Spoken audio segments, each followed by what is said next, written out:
தெய்வீக பக்தர்களுக்கு என் இனிய வணக்கம். இப்போ நம்ம வாராகி அம்மன் கோயிலுக்கு வந்திருக்கோம்.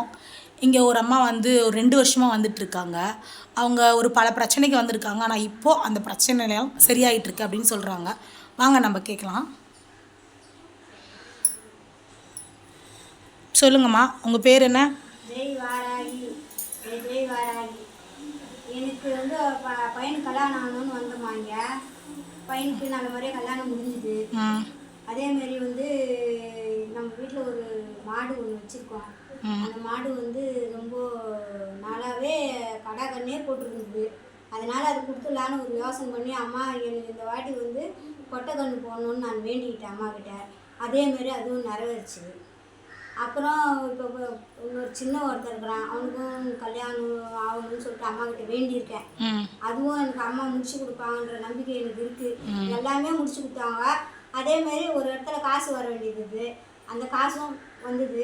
இப்போ இன்னொரு இடத்துலையும் இது பண்ணியிருக்கேன், அந்த காசும் வரா மாதிரி இருக்குது. அதனால் அம்மாவை நாங்கள் வழிபடுறோம். நீங்களும் இங்கே அந்த அம்மாவை வழிபடுங்க. நீங்கள் நினச்சது நிறைவேறும். அதேமாரி இங்கே யாவல் சூனியம் பேய் பிசாசு எது இருந்தாலும் நீக்கிடுவாங்க அம்மா.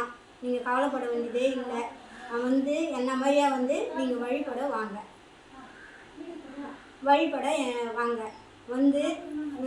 இந்த வராகி அம்மாவுடைய அருளை நீங்கள் பெற்றுக்குங்க. அதேமாரி நான் மாதவரத்துலேருந்து வரேன்.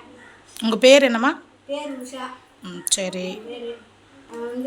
நான் நினச்சதெல்லாம் நடந்துக்கினே வருது. இப்போது எனக்கு உடம்பு சரியில்லை, உடம்பு நல்லா ஆயிடுச்சு. உடம்பு அம்மா நல்லா வச்சுருக்காங்க, ஆரோக்கியமாக வச்சுருக்காங்க. நினச்சதெல்லாம் நடக்குது. அம்மா நான் நினச்சின்னா வேண்டிக்கின்னு வந்தாலும் க்ளீனாக நல்லா ஆக்கிடுறாங்க அம்மா. அம்மாட்ட நீங்கள் வழிபடுங்க. எல்லோரும் அம்மாவுடைய தரிசனத்தை நீங்கள் காணணும். உங்களுடைய பிரச்சனையெல்லாம் தீரணும். நீங்கள் நல்லா இருக்கணும். அம்மா வழிபட வாங்க. ஜெய் வாராகி. ஜெய் ஜெய் வாராகி.